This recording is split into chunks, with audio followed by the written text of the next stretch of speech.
Show starts in 5 minutes. No, that's not big enough. No, that's not big enough either. That's more like it. We're delighted to have you with us, and we extend a cordial welcome to you. We've lined up the top stars from Hollywood and from all over the world to entertain you on our giant screen with the new, colorful motion pictures you've been hearing about and reading about. To add to your enjoyment, we're all wound up to bowl you over at intermission time with live wire service at our snack bar, where you'll find a tempting variety of favorite foods and beverages.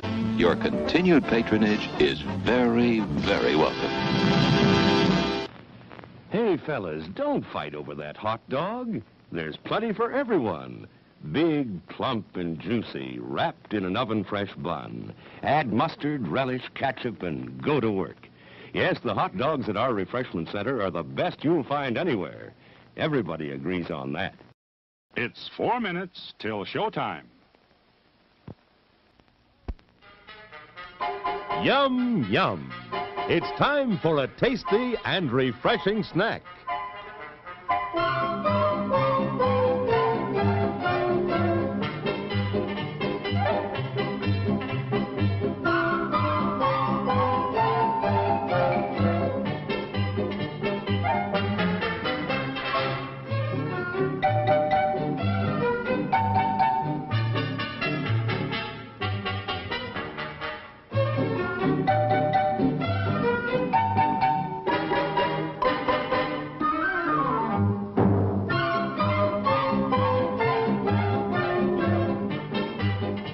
We promise to satisfy your hunger, your thirst, your sweet tooth.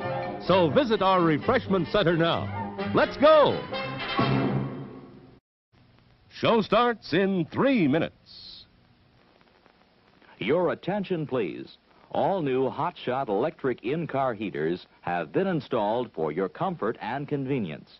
Just insert heater through car window and turn on the switch.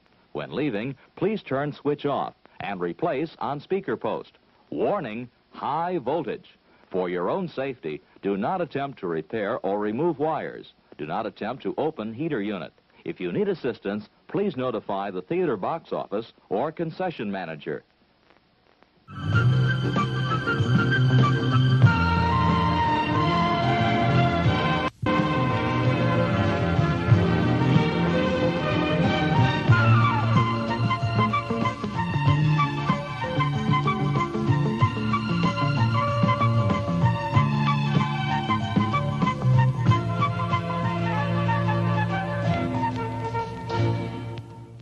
It's 2 minutes till showtime. Popcorn, candy, ooh, hot dog, popsicle. Oh boy, banana orange.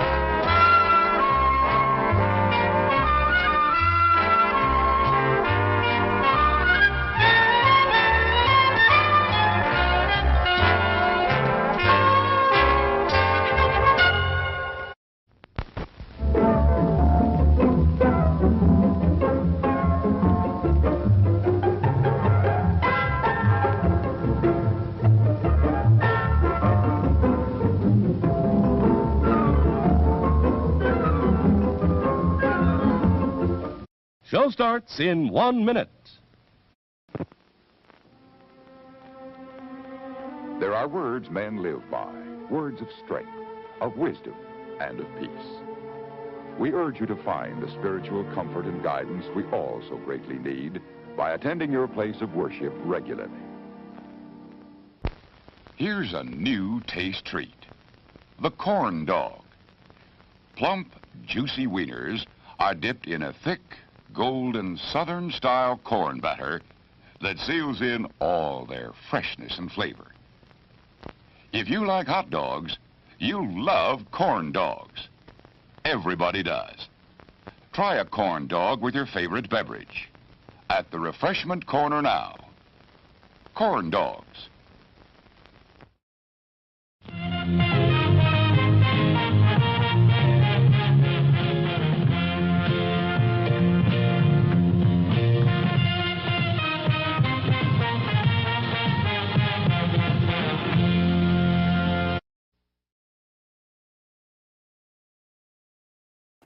Broadcasting live from beautiful Union City, New Jersey. This is your movie quiz for Tuesday. It's Tuesday now.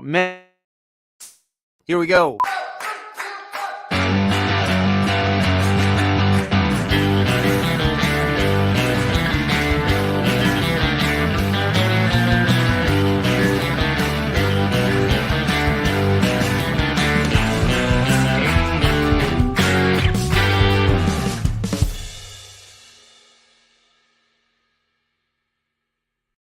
Hello, hi, and welcome back to the movie quiz here on the internet. Once again, I am your host, Chris Mann Nelson, and in just a few minutes, you and I will be embarking on a trivia odyssey together through 4 rounds of movie knowledge and puzzles and trivia, and there's some bonus rounds and bonus points sprinkled in for good luck. Now, this game is a completely interactive game. I think we have a small crowd tonight, so probably most of you guys know this. You know this already, and you've signed up. But if you are watching us on Twitch or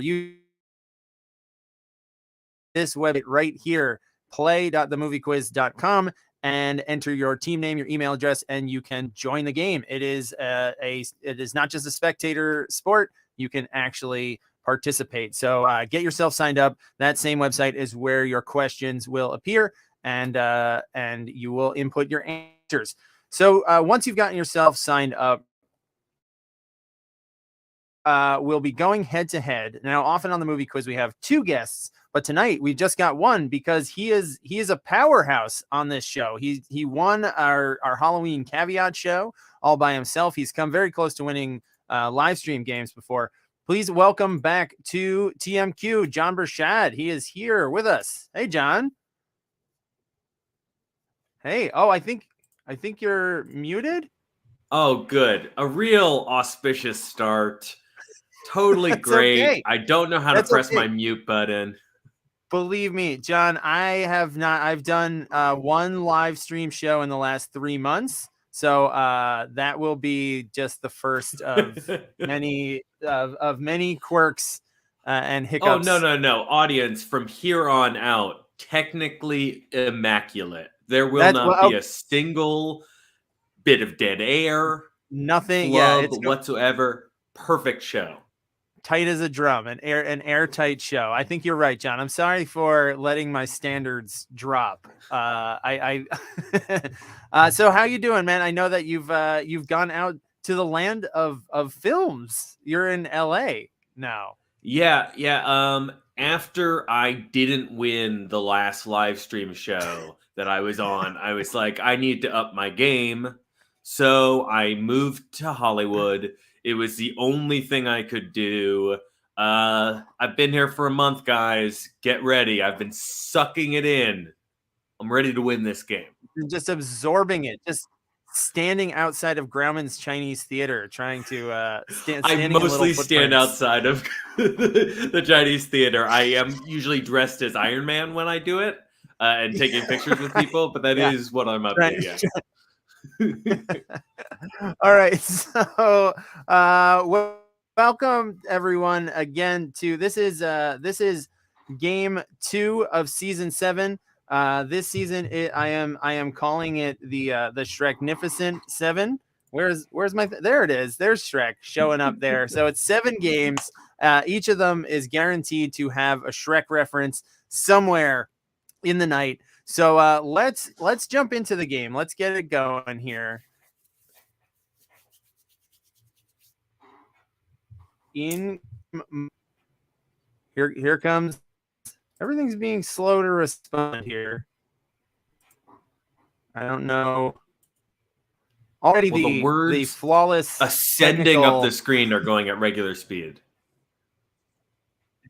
Oh, there we go. That's where that's where it is. There we go. All right. So before we actually jump into the game, this is I'm doing the same thing like last season, where there's a helicopter like right outside my window. Hopefully that's not too distracting. I'm doing double points games. So this season will consist of 6 games and then a championship game. No drop scores, but you get 1 game that you can pick in advance to be your double points game. So tonight's theme is movies based on TV shows. And in case you want to, if you want to make an informed decision about this, the upcoming schedule, we did Star Wars at Caveat last week. Tonight is TV. Next week is movie, music, then book. Actually, flip that. I think that might be backwards. Music, then books, whatever. I forget what the order is. Music, books, directors, summer blockbusters, and then the championship. So just type in yes Chris, or no. Someone in the chat is really excited about online stripping without clothing.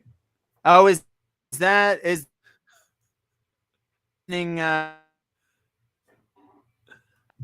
I know, I'm YouTube. seeing it in the comments, in the StreamYard comments. Yeah, in the comments here on StreamYard. Yeah, anytime you go onto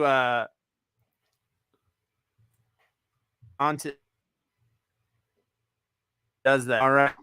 So let's see. Keeps dropping out on me here. Four teams are making this their double points. All right, before we actually start the game, let's just ground rules. Let's go over a couple ground rules. Number 1, no cheating. Number 2, don't put answers in the chat. If you stripper bot on YouTube, please do not put the answers in the chat, no matter how tempting that may be. Spelling doesn't count unless otherwise noted. Number 4, last names are fine. Number 5, you can change your answer before the timer runs out. And number 6, type or select your answer and don't forget to hit submit. Even if it's a multiple choice, you have to hit that. Whoa! I saw you do your best to hold that one in, John, but it's okay. I considered reaching for the mute button, and then I was like, no, the people want to hear this. They want this is real. Thank you, Ryan. Ryan says bless you. Oh, and to Ryan, normally I wish every week we wish Ryan a happy birthday, but Ryan and his now wife Maureen got married 2 weekends ago. So happy wedding, Ryan and Maureen. This one it's a real one, not the fake birthday every week. So congratulations. It was a lovely wedding. Happy wedding, Ryan. HWR. Absolutely. All right. So let's hop into our first night, which is going to be called long episodes. Feature films that are in the same continuity as the films they are based on. All right. So let's get this off the stream. Hang on. Everything is acting a little funny here. Here we go. Question number 1. Fight the Future and I Want to Believe are the theatrical installments of what 90s TV juggernaut series? So I'm just looking for the name of the series that had movie installments in the same continuity called Fight the Future and I Want to Believe. Both of these are varying quality. Do you have a preference? But between the two films? Yeah. I'd say Fight the Future. I don't hate I Want to Believe. Like I feel like I feel like it's a little overhated, but I think it's Fight the Future is just a little tighter, I think. Although that was when the answer it's here. It's fun to watch you try to discuss this without giving away any details. Yeah, exactly. I was about to say it, and then I was just like, let me reveal the answer so I can talk about it. I feel like this was when X-Files started to go like a little too up its own ass on the mythology and started to get lost. And although it feels like Fight the Future was sort of like the end point of the whole thing, and they probably should have just stopped there. Did you watch X-Files? You know, I've only seen. Were you an X-Files watcher? A handful of the first season, and then random episodes here and there. It's good. It's good. A question: years after South Park got bigger, longer, and uncut for the big screen, with a story in which the U.S. war with country. Once again. 2 years after it aired on Comedy Central, South Park got bigger, longer, and uncut for the big screen, with a story in which the U.S. goes to war with what country? That show has been on so long that it always blows my mind when So I long. remember that movie was being made concurrently, I think, with the second season. I'm pretty Yeah, sure I that's mean, just it so they was had like, only aired one season out of now a bazillion.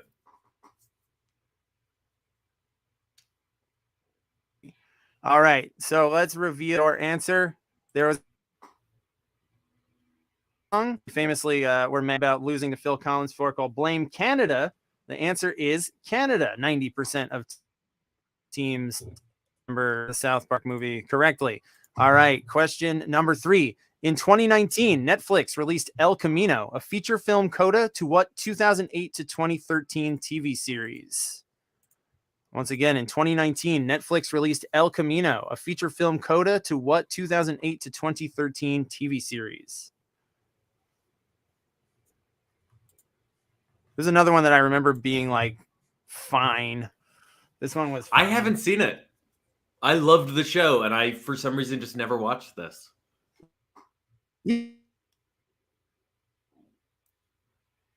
Hustle the Netflix to check it out, but we're actually rewatching it. My wife and I are rewatching it. It's Breaking Bad. El Camino was the Breaking Bad movie. It follows Pinkman after he escapes from the Nazi biker gang. And it's fine. It's pretty good. I should read it after I finish rewatching Breaking Bad. Because I ripped through all of Better Call Saul. I've seen. It was like a rewatch, so I could watch the new season refreshed. Because they take like 2 years off between seasons, and then we're just I've never watched Saul all right, we'll either. keep going with I Better. loved Breaking Bad, and It's I just good. never. I know. I think I like Better Call Saul more than Breaking Bad. I hear that all the time. I don't know why I didn't. It's worth it. Take the time and watch it. All right, question number 4. Some fans were frustrated when David Lynch's Twin Peaks film Fire Walk with Me didn't provide answers to the show's cliffhangers, instead telling a prequel story about the final days of what murder victim?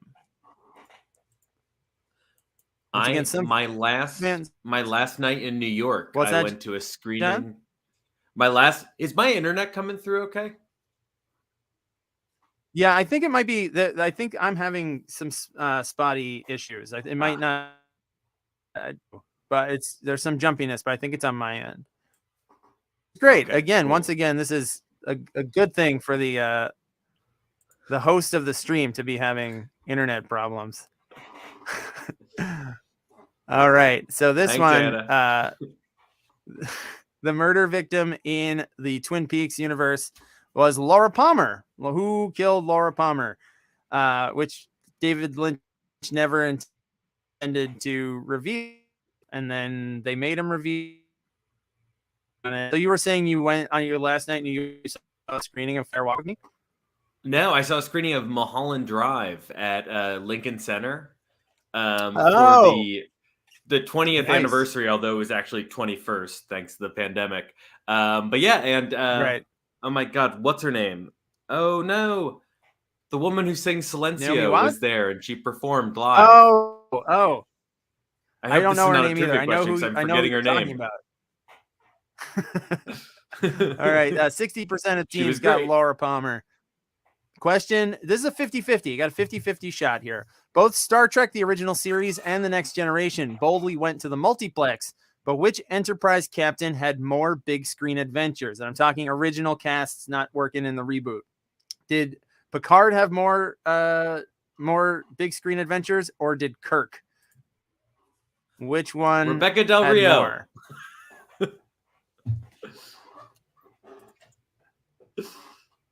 Oh, yeah, Rebecca Del Rio. There we go. She was very good. She sang that. She sang Yorondo, as well as her song from Twin Peaks: The Return. It was a great night. All right. So this one, I thought this actually tripped people up. I'm surprised. So of the original casts, but pre-Chris Pine, there were 10 total movies, and Picard was in 4. Picard was in 4 movies, and technically Kirk was in 7 because they had a crossover movie, Star Trek Generations. So yeah, which again, that's one that I think gave too much heat. I think that, or not heat, but like people are burning it. I think it's pretty fine. Star Trek Generations. Generation. I like That is the one Next of the only Generation. Star Trek things I've ever seen. My aunt really? rented Generations for me when I was a kid. Yeah. The All nostalgia right, so this really one is worked on me. again. I will recommend Better Call Saul and any Star Trek film. They're all fun in their own way. So for this one, for a half a point each, name Joss Whedon's short-lived series about futuristic gunslingers in space and its 2005 follow-up film. They were both. One was a sequel to the other, really to a movie. Each one of these is worth.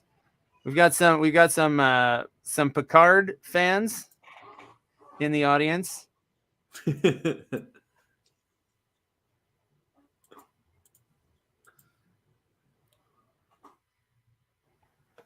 I don't know how I don't know. I know, John, you said you didn't go with Star Trek, but Picard, but mostly because like Next Generation was on when I was a kid. All right, so for this one, I got 7 entries on both, and they were all correct. It's Serenity is the movie, and Firefly is the show. Firefly lasted like 6 episodes. Someone wrote Firefly Walk With Me before correcting it just to Firefly, which was good. I actually accepted it. You didn't have to change it. I took it. So you could have left your joke intact, whoever that mystery person was. I didn't see who it was before they changed it. All right, 2 more questions in this round. The early 80s parody TV show Police Squad only lasted 6 episodes, but found much more success in theaters when it evolved into what comedy trilogy? Just looking for the name of the general name of that comedy trilogy. With a truly beloved co-star. Yeah, just someone. Oh, that actually, I didn't even think about that, because I realized this is gonna be like just a night of like of me like tangentially mentioning canceled people for various reasons. I didn't even think of OJ. I was starting with, because I know like there was like Joss Whedon was canceled, right? Yep. So like so I haven't used this one in a while. I'm gonna do it to myself for writing this game. I'm gonna cancel myself. So let's keep the cancel count for me. We got Whedon, we got OJ, because the when this jumped to the big screen, it became Naked Gun.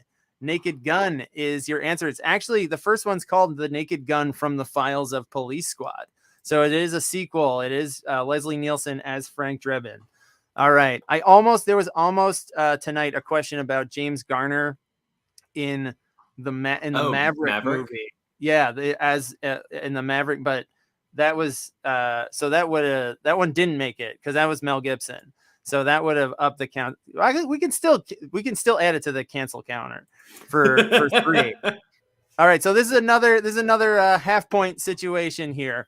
Though these 2 shows were not related, they have all the following things in common. 1, they both aired on HBO. 2, they had feature film follow-ups of the same name. And 3, they told the stories of 4 friends living lavish, horny lives in one of the U.S.'s 2 biggest metropolises, which I believe is an actual word. Metropolises. So those things, these shows were not related, but they did have a lot of the basic bones there. I got pretty deep into you reading that question before I realized the answer was not going to be Deadwood. All those horny There was a part of me where I was like, okay, who would the 4 friends be? Calamity Jane. Yeah, it's your Wild answer, Bill and Hickok. Carnival.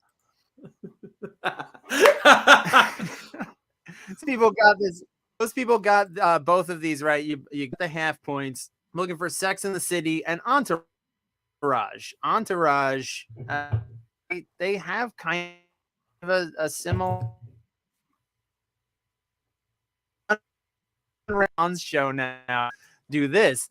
Give it just me so we can read off the scores and standings. Let's start with, let's start with second place. We got the Turds and the Ringwoodians tied with 7 points apiece and leading the way with a perfect score. My goodness, John, you are off to the races. Starting off strong. All right. So it was the move. The move did it. Yeah, you're standing outside Grauman's. It's really working. You're just soaking it in. All right, so let's move on to round number 2. We're going to do something a little bit different here. It's called How Old Is That Show? This is your picture round. So I'm going to show you a picture from just a still image from a movie based on a TV show. And you have to tell me from the multiple choice options what decade the original show premiered in. All right. So like if I were, what's an example that's not in, but let's say a city movie. Well, no, that's not a, you'll get it. That I didn't already put into the game. All right. So here is your, and these should be embedded in the question as well. So this is a movie that was based on a TV show. When did that TV show premiere? Makes sense.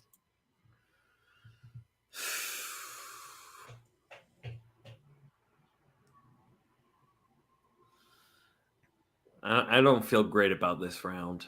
No, this is not my expertise. It's a little tricky. It's like two levels. It's like a two-step authentication. This was an even split. An even split in the crowd. This show, the movie, the A-Team, and then premiered in the 1980s. The A-Team is a show from the 1980s. Pretty even split, a dead even split between the 70s and the 80s. All right, question number 2. What decade did this show that this movie is based on premiere? I love those 90s movies so much. Oh, there were of this specifically? Yes, yeah. Yeah, these are really good. I wish they'd made a third. Well, I think Raul Julia's death kind of. Oh, that's right. He died before they could make a third. That's right. They made a TV movie with Tim Curry replacing him. That was ostensibly another one. That's right. Oh man, and I forget who was Morticia in that because they didn't get like Angelica Houston back. All right, so this is the Addams Family, which is from the 1960s. The movie's from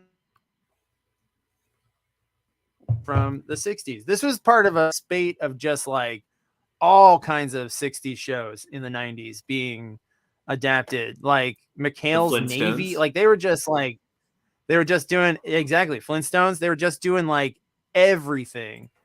All right, your next movie. And hopefully you should be able to see these embedded in with your question. You can look either in the live stream window or you can your little decades there.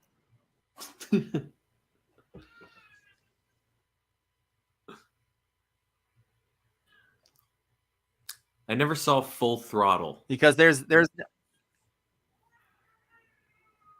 what's that? Full Throttle? Oh, yeah, I never saw the sequel to this. No, I don't remember seeing the second one at all. But this one was like a massive hit. Everybody got this right. You know that this is Charlie's Angels, and there's no guesswork in what decade the original Charlie's Angels is from. It is so. And then did anyone, this goes to everyone in the chat too, did anyone see the Kristen Stewart Charlie's Angels from 2019 when they tried to dust it off again? And it's just like, did Elizabeth Banks direct that? Yes. Oh, that's right. She did. Ryan saying those are not his angels. Those angels were not name checked in a song by Beyonce and Destiny's Child. All right, I'm pretty here sure wasn't comes- the tagline from that movie "We're no one's angels"? So I think it was. It was like it was like something winky. Like we know we've done this. We know that we're going back to the well. All right, here we go. Your next one. Easily the best series of, I think probably the best series of films out of this like mill of adaptation. I've had days where I've thought this might be my favorite movie for movie film series. It's so good, and it's like it defies logic and gets better as it goes along. There's only one that I don't like. Two, right? Yeah. Two, and even that has like, if you're not watching it closely, it's fine. Like two is like a good, like two is fine for just like putting on and then like cooking dinner or cleaning the house or something. And then you just like check in and go like, oh, cool, the motorcycle part. Look, but 2 is the only one that had Limp Bizkit play the theme song. So oh my it's God, got a few points there. It's such a, it's so beautiful for that, because it's just like, it's such a beautiful snapshot of blockbuster filmmaking in the year 2000. Because it's just like, starts off with, it's all these like crazy John Woo camera moves and swoops. And then, yeah, just a bang, bang, bang, bang, bang, bang, bang, the Limp Bizkit version comes in. And then like Tom Cruise is throwing his exploding sunglasses. Those first 5 minutes of that movie are nuts. All right, so this is obviously Mission Impossible. This is the fourth Mission Impossible is what this is from, but it still goes back to the series, which debuted in the 1960s. Nicely done. All right, question number 5. What is this even? Some people might not even remember that this exists. And then what decade did the show debut in? I'm trying to remember what year this movie came out. It was like 17. Was that? Was it maybe 2017? No. It's like old. It's like the late 2000s, like mid 2000s even. Really? Yeah, it's way back. It's like surprisingly old. It was like such a strange blip. Yeah, time is like slipping in an insane way. Like I never would have guessed that, but I had looked it up. So I had actually posted a hint about this today. This is The Honeymooners, starring Cedric the Entertainer, and I think that's Gabrielle Union, and Mike Epps was Norton, and The Honeymooners is from the 50s. So there you go. Nicely done. 80% of teams got that one right. Question number 6. This is another adaptation that I never saw. Yeah, I've been meaning to see this. This is a rare adaptation done by the creator of the show. Yep. I don't think that's giving away too much. Everybody's getting it right. You all seem to know what it is anyway. But yeah, it's pretty rare to see that. It's not like the other round though, where it's a continuation. It's like a reboot, but it's rebooted by Michael Mann, and it's Miami Vice, which is from the 1980s. Colin Farrell's mustache and soul patch situation is insane in this movie. Don't forget the hair dye. This is a good question from Left-Handed Radio. I think the movie is contemporary to its own. Yeah. I think it's like 2006. I think that's supposed to be cool 2006 hair. Yeah, 2006 was just a time that looked where a guy could look like it was 19. He's got like a weird little necklace on too. He's got a little pen, like a little Pacific Sunwear kind of ensemble going on. All right, looks so like let's move on to question number 7. 2 more questions. The bad boy in the boy band. Yeah, this is from the photo shoot for his solo record. All right, number 7. Let me switch it on here. Give everybody a second to catch up. This is a movie that comes up a surprising amount on my show. Is it mostly to talk about that music video? Wait, there was a music video for this? Oh, have you not seen the full rap music video starring both of them and a bunch of characters from the movie? Everyone, treat yourself after this. No. It's good. They're the ones rapping. Oh no. That's so terrible. Oh my god. Well, this which features a rap from Dan Aykroyd and Tom Hanks is Dragnet, and the TV show Dragnet. I think the radio show of Dragnet actually goes back to 40s, but the TV show Dragnet is from the 50s. It's Dragnet. Then they brought it back in the 70s with Jack Webb, and then they made it into a joke. Yeah, Dragnet might actually be the start of that trend, the like Addams Family Brady Bunch trend of like kind of lovingly shitting on the source material, where like because Aykroyd's like making fun of, I can't think of anything before that, but like he's like kind of deconstructing it, and Hanks is like a partner who knows he's ridiculous, and where they like would transpose them into a modern era, because that was like the whole bit with the Brady Bunch movies. The Brady Bunch movies are great, and I saw something recently that did a similar thing a year before. I don't remember what it was. Maybe it'll come to me later. But yeah, I always kind of thought of like the Addams Family and Brady Bunch as the start, but Dragnet's like 87. It's way before that, actually. And here's your last one. What decade did this show premiere in?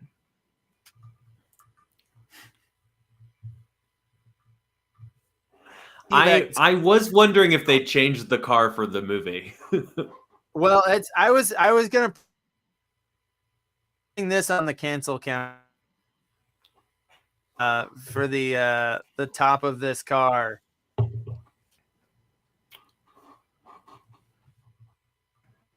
So that's 3 cancel counters, not counting the Mel Gibson make into the game. Ryan very much is Stifler. Stifler is one of this is Dukes of Hazzard, and Dukes of Hazzard is from the 70s. Everybody got that one right. Nicely done. The Dukes of Hazzard in the 2006 or so, 2007. They are Sean William Scott, aka Stifler. Johnny Knoxville is the other one standing back there during Johnny Knoxville's brief non-stunt acting career, and Daisy Duke was Jessica Simpson. And I remember the Jessica Simpson music video where that was like all like Dukes of Hazzard junk. All right, so before we read off your scores and standings here at roughly the halfway point, let's do the lightning round. Lightning round is a chance to get 4 quick points. It's 1 question. And tonight I'm going to do our first ever visual lightning round. This is for the first time. This is going to be a visual lightning round. So I'm going to bring this up, and you'll see that they have numbers 1 through 4. And you just name the movies. Name these 4 movies. Make sure you put them in the right order: 1, 2, 3, and 4, based on the cameos from people who starred in the shows. All right.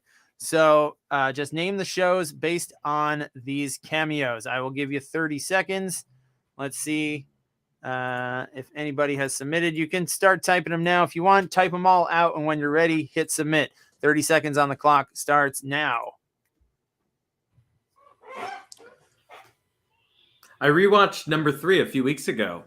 Number 3 is 10 years old. It just had its 10-year anniversary. Oh my god! Does it hold up? Is it still fun? I remember. Yeah, it's still really good. There's some stuff that like some of the editing feels a little like made in post-production.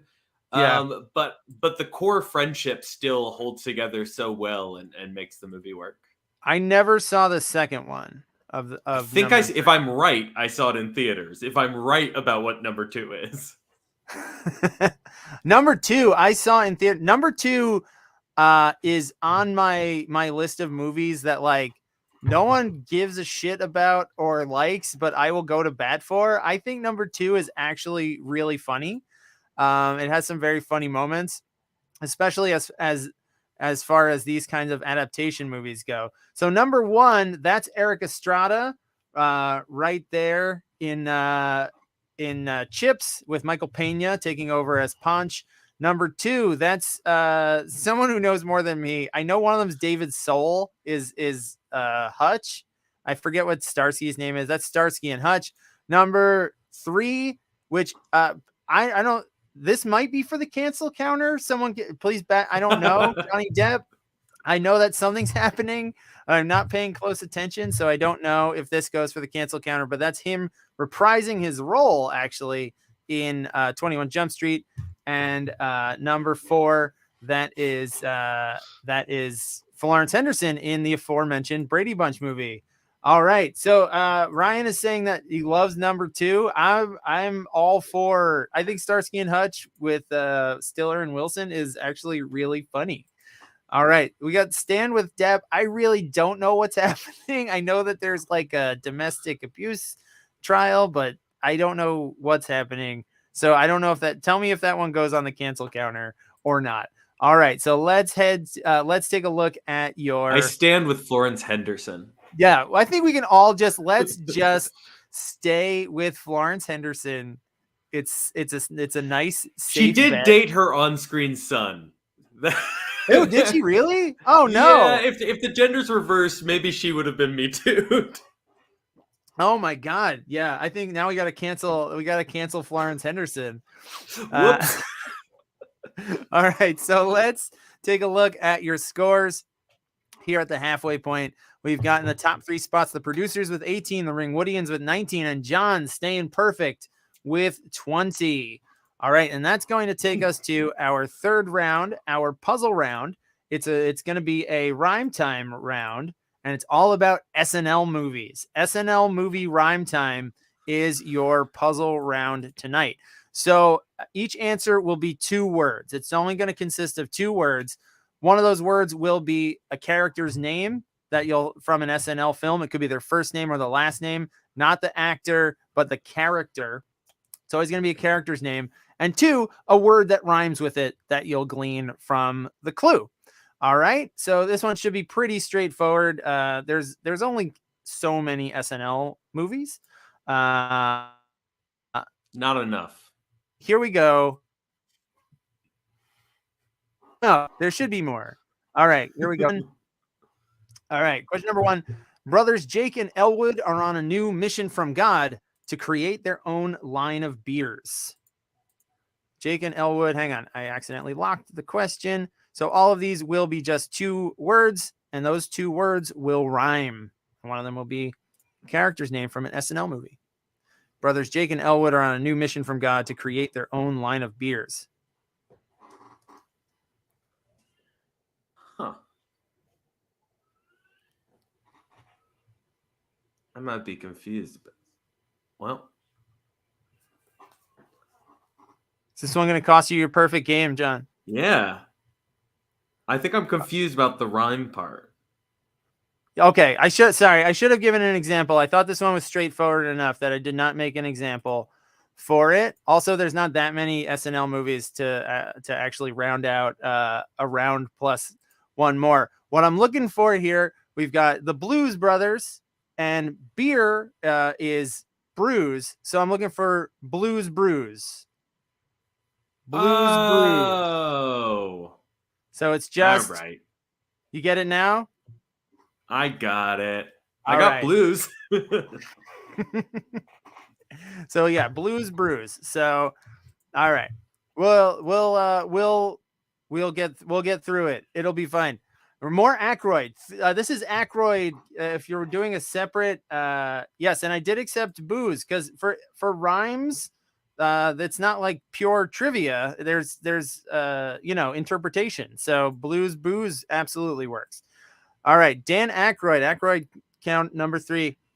Dan Aykroyd's alien Beldar makes a stupid mistake and lets it slip that his family is from planet Remulac and not, quote, from France. So 2 words that rhyme. One of them is going to be the character's name. And also, put them in either order is fine. And so if somebody typed the character's name, you also got to put the rhyme in there too.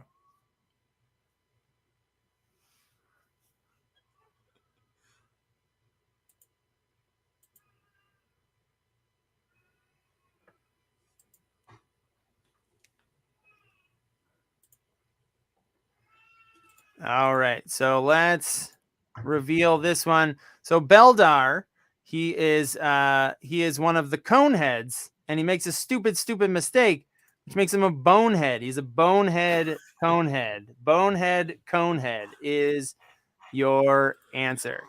All right, question number 3. After finally getting paid for his cable access show, the host of Wayne's World takes a risk and brings the money to Vegas. Once again, after finally getting paid for his cable access show, the host of Wayne's World takes a risk and brings the money to Vegas. And remember, I'll tell you, I'll say this pointedly. Remember up top, I said it could be the character's first name or their last name. I just watched that.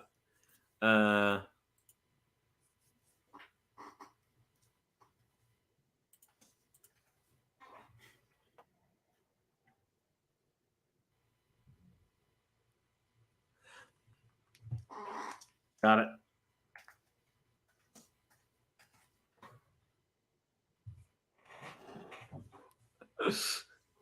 I was trying so hard to come up with a rhyme that would somehow get me his first name.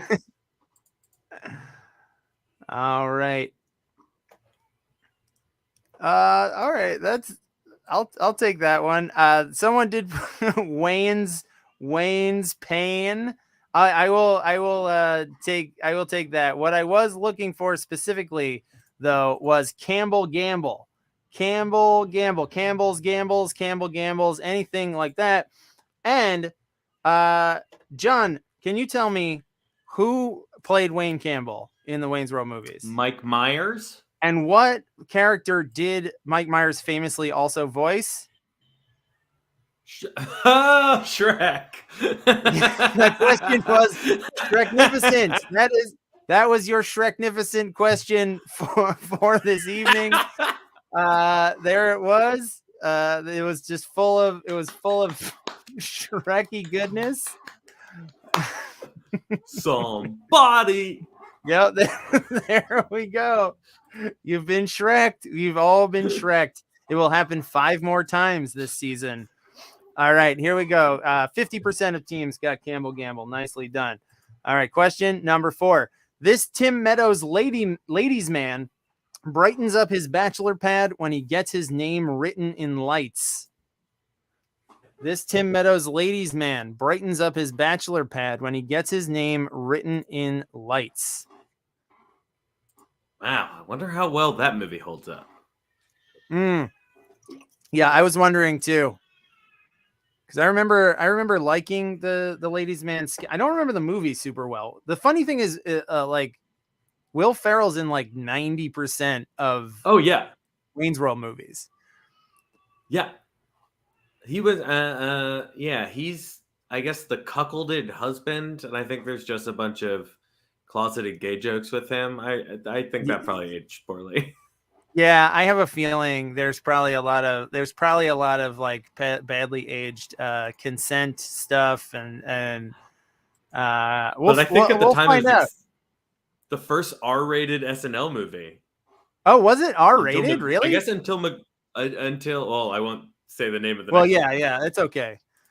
All right, here we go. So, all right, most teams got this right. His name was his last name was Phelps. His first name is Leon Phelps was the ladies' man. All right, question number 5. Spending a night at the Roxbury bopping their necks to What Is Love is these brothers' favorite way to spend their leisure time? Once again, spending a night at the Roxbury, bopping their necks to What Is Love, is these brothers' favorite way to spend their leisure time. Way to spend their leisure time. Because this is proving to be, I think, harder than I thought. So I will help guide you, point you in the right direction. Their favorite way to spend their leisure time. Think about a word that you might use for that. This is on the harder end because nobody remembers these guys. Like, you remember the Well, sketch. they also never used their names in the sketches. They were They only use names it a for lot the movie. in the movie. And actually, I guess someone could check Instagram real quick. I posted about this on Instagram.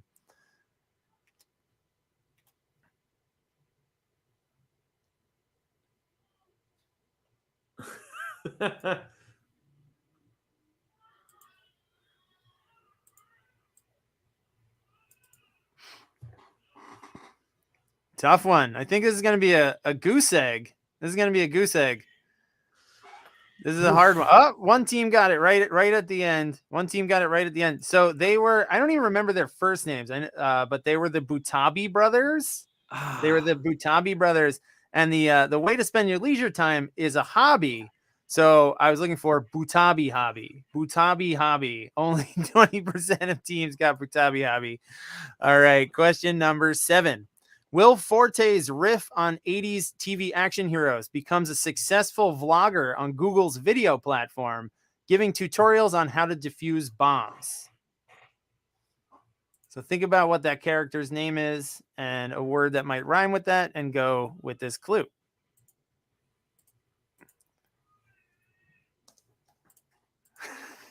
Shout out to the hints. Yeah. Wait, what about Ryan? I missed in the chat. What am I getting booed for? Am I getting booed for Butabi hobby? It's fun to say though. And I posted the image I posted on Instagram today. It said it had the name Butabi on it. So you got to scour my hints like the Da Vinci Code. Look for all the hidden meaning. Butabi hobby must die. Never. That season 8 will just be nothing but Butabi questions. All right. So this one, good spread of teams got this one. This is the one that the character that John almost name checked. But I was looking for in either direction, YouTuber MacGruber or MacGruber YouTuber. Either way, got you the point. All right. Question number 7. All right. The rhyme I'm looking for here is passable, but not great. It's an imperfect. It's like a 90% rhyme. So it's definitely of this quality level, befitting superstar character Mary Catherine. And I'll tell you, I'm looking for her last name. I'm looking for her last name and something that rhymes with it. All right. Oh, the cam bots are back on YouTube, clogging up my feed here.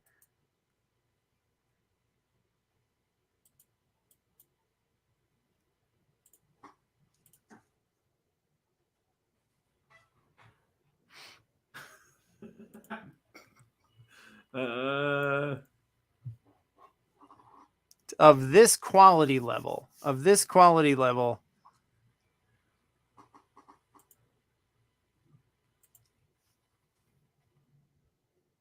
The last question is going to be easier than this one. This one's probably all right. Let's see. Hang on. All right. I think everybody's gotten their points. All right. So the character is Mary Catherine Gallagher.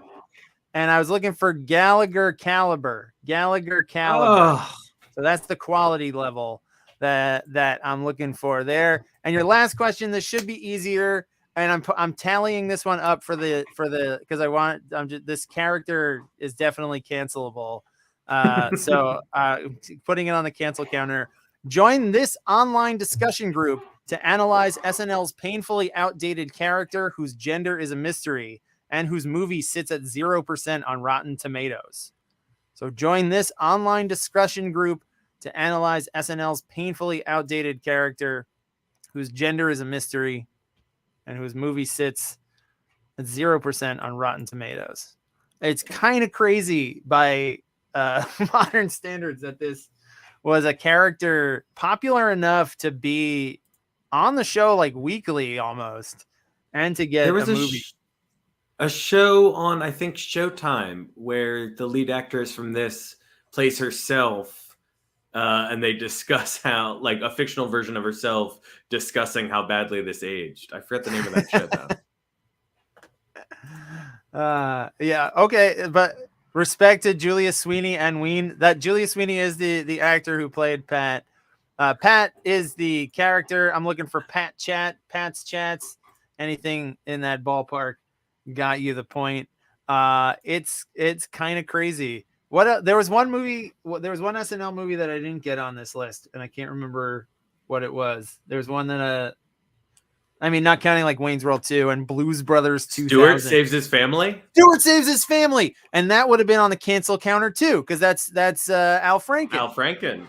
So like, it's just so add it. I'm adding the ones that didn't even make the game, because we're up to like 7 now.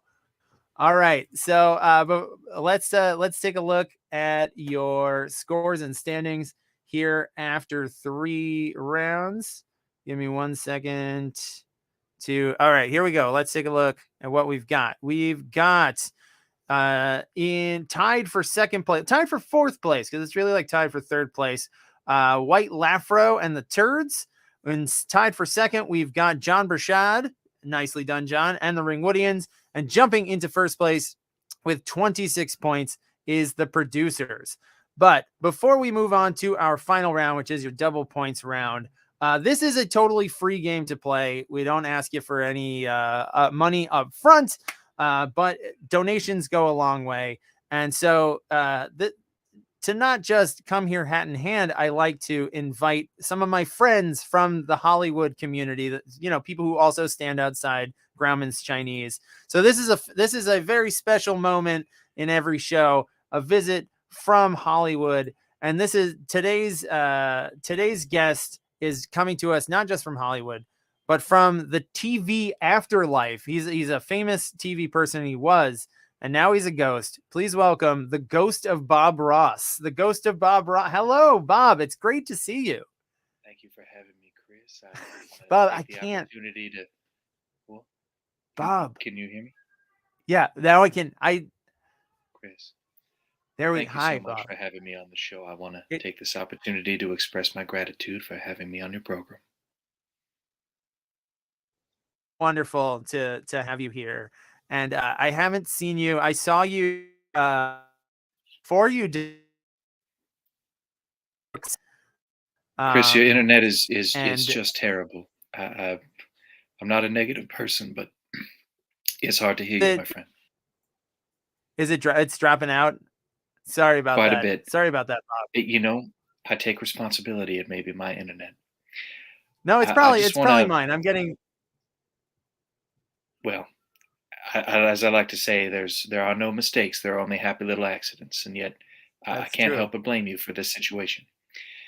I feel as the host, it's your responsibility to provide. It absolutely is. You're right. Well, I want to thank you for the opportunity to come on your show and advocate for a film adaptation of my program, my long-running series. I feel it is ripe. It is time to bring it to the big screen, the silver screen. I think the world more than ever needs Bob Ross. And I've always felt that my show deserved an adaptation. Yeah. Chris, I'm opening up for thoughts from you. Well, I know you've wanted a long time.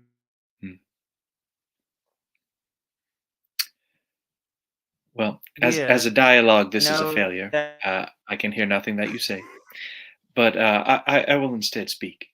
I have a pitch, I suppose, a concept for the film.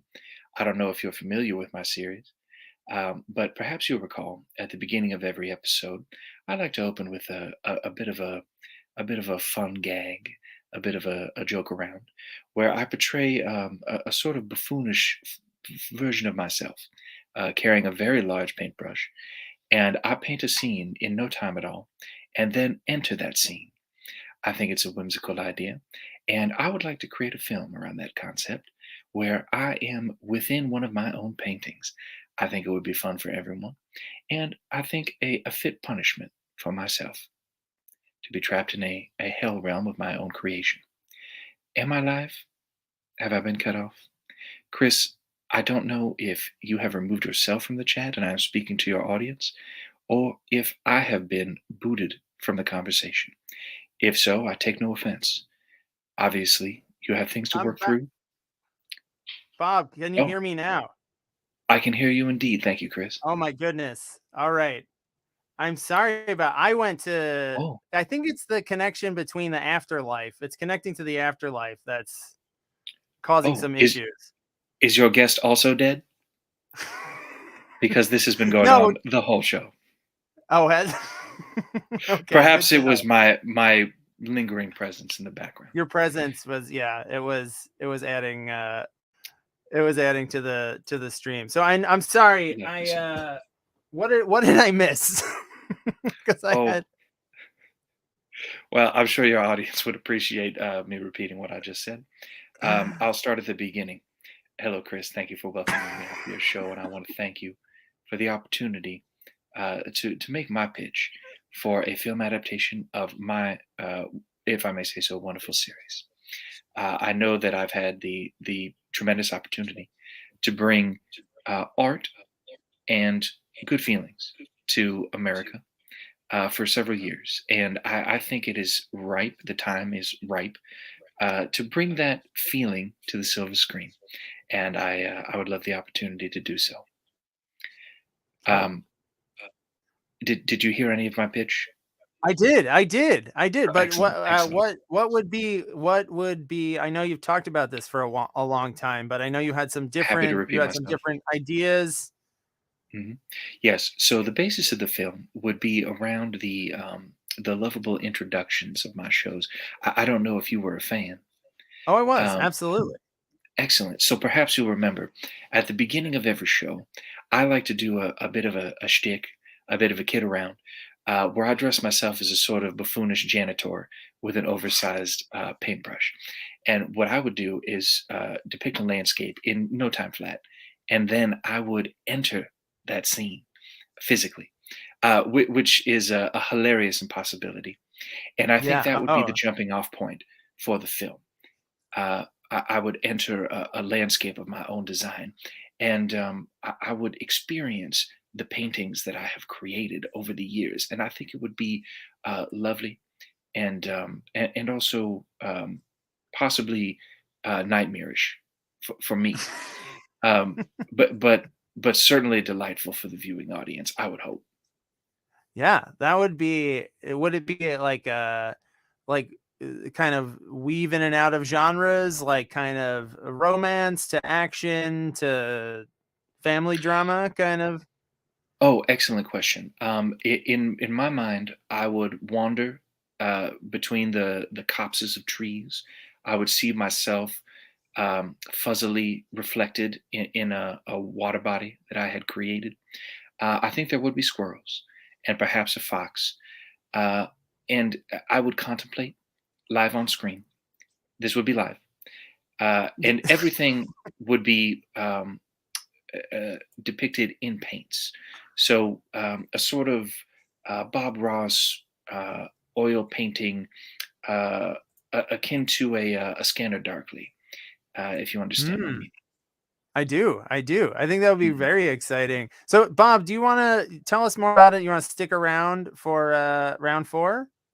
I would be happy to talk nonstop. I'm used to addressing a camera with no feedback whatsoever. Sure. So let's bring John back in. Uh, Bob, it's so nice to welcome. meet you.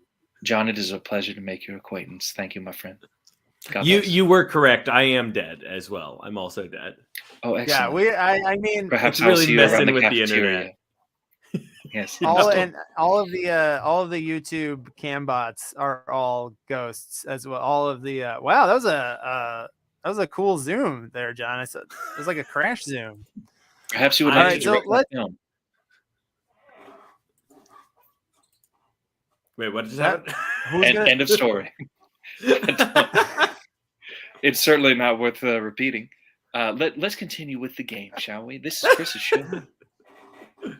Yeah, since I had to leave the room, I lost my place in my slides. Here we go. So let's go on to round 4. Round 4 is your double points round, and it's all about cartoon characters adapted into live action. So it's called Ink and Paint, Flesh and Blood. Okay. So for 1 point each, it's going to be a visual round, and I am going to show you a character, and you are going to tell me that character's name, not necessarily the show they were on. Sometimes there will be overlap there where it will be a title character, but tell me the character's name and the actor who played them. All right. So we'll start off. Character name for this one should be pretty obvious, I hope. So for 1 point, name the character. For a second point, name the actor who played that character in the live action film. And is this could maybe be from any of the live action films? Oh, good point. What's that? Well, I'm curious if you had a preference for which live actor we chose. Well, I think the movie going public had a preference, but I think so. And I honestly, Did off they? the top of my Did it head, matter? couldn't even name the second guy. I know is the guy from like the Full Monty, I think, right? That was one of his roles, perhaps best known at this time for portraying a character on the first season of Game of Thrones. Oh, that's right. That's true. Oh. But the one I'm looking for though is actually, so this is Fred Flintstone, and Fred Flintstone was played live action by John Goodman. John Goodman was good in this bad film. I remember seeing Flintstones in the theaters and not being super impressed. All right, question number 2. Name the character, name the actor, and you can do it in either order.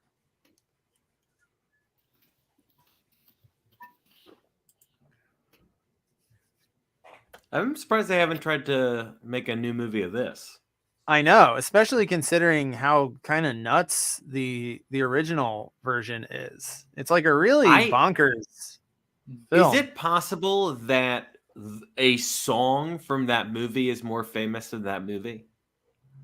What's the song? Well, the song from the movie is used in Punch Drunk Love. And then also a bunch of times people have sampled it a lot. The Shelley Duvall song, right? He Needs Me, right? Yeah. Oh, that's right. So this is Popeye the Sailor Man, of course, and Popeye in 1980 was played by Robin Williams in a Robert Altman's Popeye, which is just like an absolute bonkers confluence. I'm so glad they went anatomically correct with the forearms. With the giant forearm. The hair, my God, how many hours? But Mr. Ross, I'm with Left-Handed Radio. Was the person who played Fred Flintstone second, was that Robert Baratheon? Correct, sir. Oh, wow. Mm-hmm. He also had a sitcom for some time that surprisingly is, think of a worse King of Queens. Oh, yeah. And he does an American accent the whole time. So, I mean, Bob, you seem to know a lot about the second Fred Flintstone. I mean, I think you should ask him to be in your film. I mean, you come to him, you tell him, I know your entire oeuvre. I'm a fan. Do you know the actor's name? Irrelevant. And I will admit to you now, Chris, I have never painted a human figure in my entire life. So I do not know how he would appear. Perhaps he could play a tree. It could be like a rock in the general shape of his Fred Flintstone. A cumulus cloud, perhaps.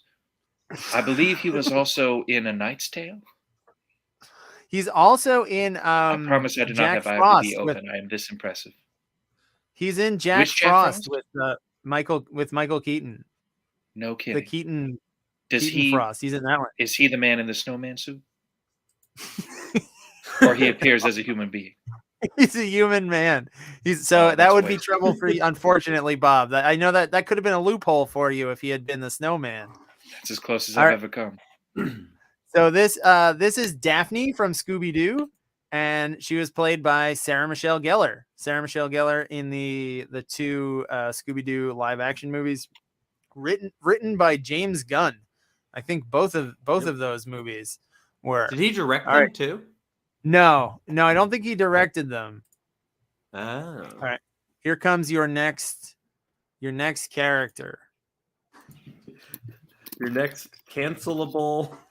Yes, exactly. This one is, I think, the pinnacle, not the character himself, but the creator of this character is like the pinnacle of the cancel counter. But I've only heard lovely things about the actor who played him in the movie. The second half of this question, yeah. Not the first half. I've only heard lovely things about Bill Cosby. I don't follow the news, but I only hear lovely things. He is truly our country's Jimmy Savile. Yeah. All right. So this is Fat Albert, created by Bill Cosby, and there is Keenan Thompson played Fat Albert, and those are unfortunately, I believe Fat Albert's friends are called the Cosby Kids, which is not John. Don't look it up. Don't look it up. You will not. Who is the gentleman in the beanie cap? The actor or the character? The actor. Is character Mushmouth? One of them is Mushmouth. That's Mushmouth. I think Mushmouth is in the with the pom pom hat. And then there's like I used to listen. When I was a kid, I had a Fat Albert like 45 record, which I don't know what I can't remember what he's saying, but I used to know all these characters' names, and it's completely out of my head. All right, this one's you've got extra chances to get a point here. One of these characters, you just have to name one of them, and also the live action actor that played both. One actor played both of these characters. That's wild. Isn't that weird? And they're both, I think both of these characters trace their lineage back to Rocky and Bullwinkle. Honestly, though, I had no interest in seeing either movie. I would have even less interest if it was any other actor of the period. Yeah. I will say John Cleese as a great ape. Hard to miss. Is that a real thing, Bob? In the movie? Yes, sir. Presumably, weirdly, he's in the first one. Yes, correct. He has trespassed into Ottawa. He has escaped from Montreal Zoo.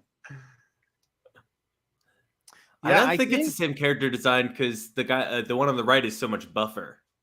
But I'm pretty sure both. I know Dudley Do Right. So the two characters, you only had to put one. If you put both, I gave you 1 point, but also respect for knowing both. And Brendan Fraser played both of them right there. He's both of these guys. Yeah, and I think did both of those characters debut on Rocky and Bullwinkle, or were they part of their own show? Yeah, or I know Dudley Do Right did. And I think when I was looking it up, George of the Jungle he may not have been like straight from Rocky and Bullwinkle, but there's some kind of connection there. The animation style is similar. It's not Hanna-Barbera. It's amazing not Warner Brothers. that someone recognized the comedic potential of taking an illiterate character raised by apes and making him stupider.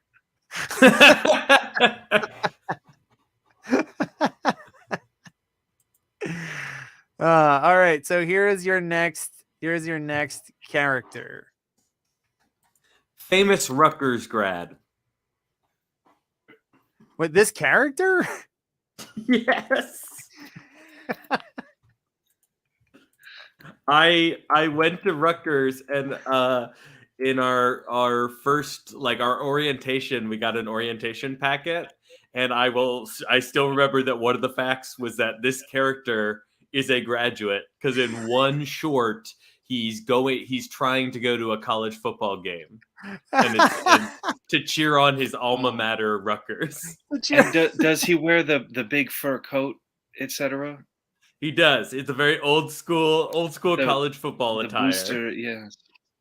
With like the straw hat and everything. Yes. Oh my god. All right, so this character is Mr. Magoo, and Mr. Magoo, I'm surprised how many people remembered that Leslie Nielsen played. There he is. This is late period Leslie Nielsen, really scraping the bottom of the barrel. I think many people in our age group saw everything Leslie Nielsen made for a time out of pure love and affection. Yeah, Spy Either Hard. Leslie Nielsen or Christopher Lloyd every week. That's who I was watching. Remember when Christopher Lloyd was in like Tremors, the TV show? Oh my god, was he? Yeah, the first episode, I believe he was murdered by graboids. By a tremor? Yeah. I hope it wasn't just like a murder mystery amongst the tremors. It was Kevin Bacon. All right, here's your next cartoon character.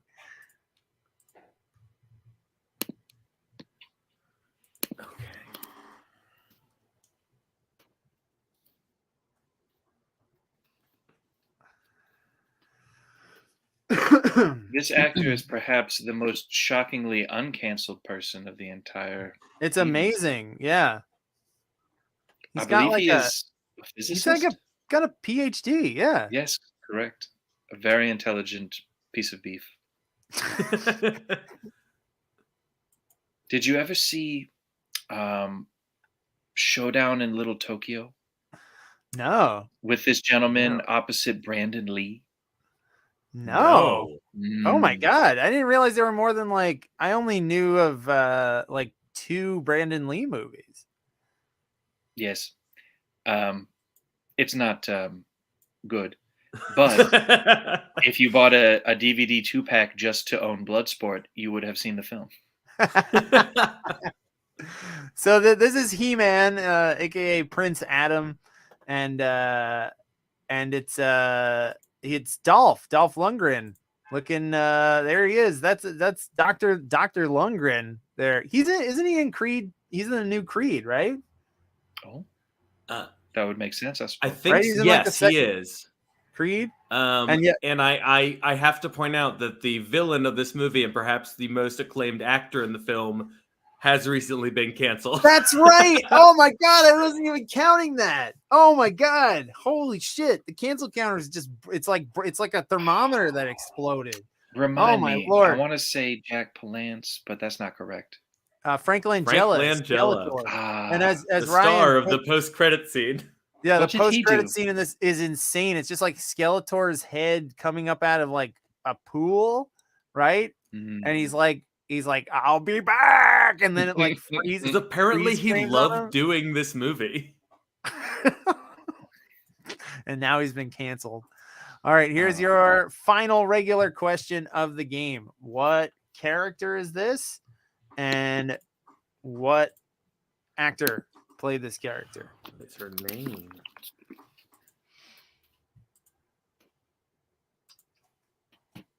I'm actually forgetting the actress's name. Oh, really? Nope. I'm making an educated guess on the character.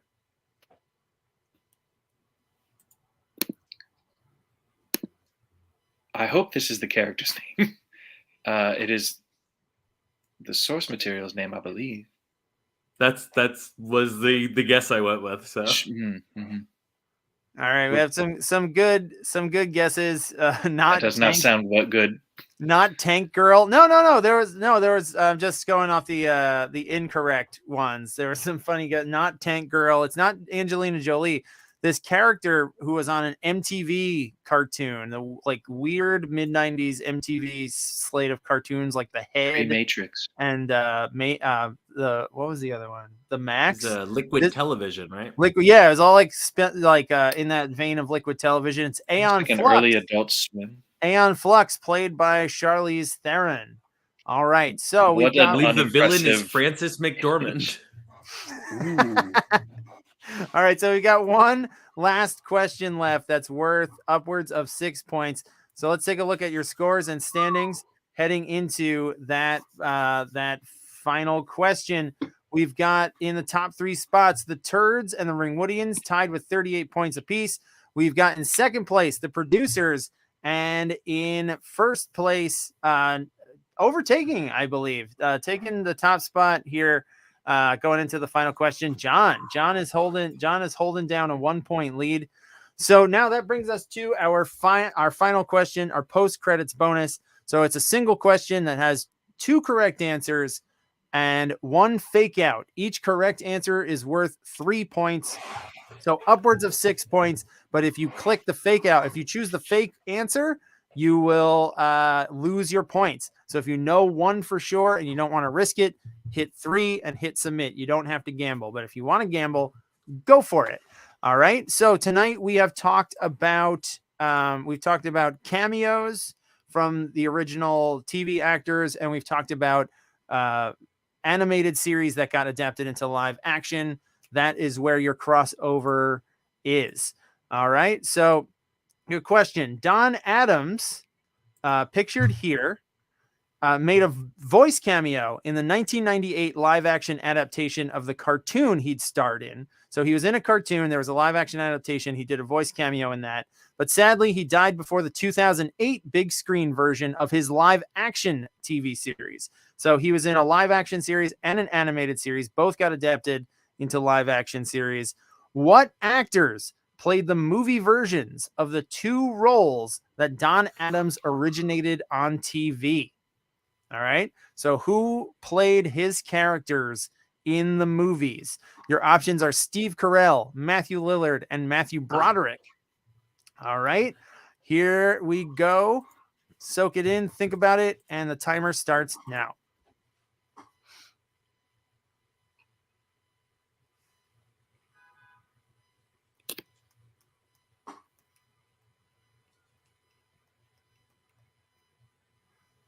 I was misreading one of those names and was very confused. All right. So the picture should be kind of a giveaway for one of them. If you know what it is. This is he played Maxwell Smart on TV. And so his successor on the big screen was Steve Carell for that one. And the other one, so you've got the 2 Matthews, Broderick and Lillard.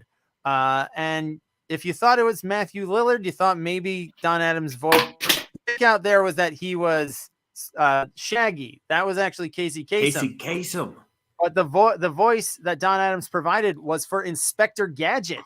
He was Inspector Gadget, making your answers Steve Carell and Matthew Broderick. So nicely done. Most teams got it right. Let's see how this shook out with your scores and standings. Here we've got nicely done. All the top teams got their high points there. We got the Turds and the Ringwoodians tied for third with 44. The Producers finished in second with 46, and just ahead of them, holding on for first place, John. John took the game. Nicely done, John, and congrats to the Producers for their definitely their highest score. And I think they doubled their points. So that's going to be pretty good. Ooh. So, all right. Good game, guys. Thank you, John. Thank you, Bob. Thank Bob, you. Please thank Calvin when you see him. Sorry, my internet sucked tonight. But I'm glad we got it together by the end. I think it seemed better. It looks great now. Yeah. Yeah. Should have done that an hour ago. God bless you, my friend. I had no idea it was that bad. All right. So thank you, everybody. Stay tuned. Come back next week, Tuesday at 8 for our next week's game. Is either music or books. I forget which. I thought it was one, but I have the schedule. And we will do that, and it's going to be fun. Hopefully you can use your double points then if you did not tonight. All right. So thank you once again to John and to Bob Ross and to Calvin. Come back next week. Stay safe, watch some movies, have some fun, and I'll see you back here Tuesday night at 8. McClunky.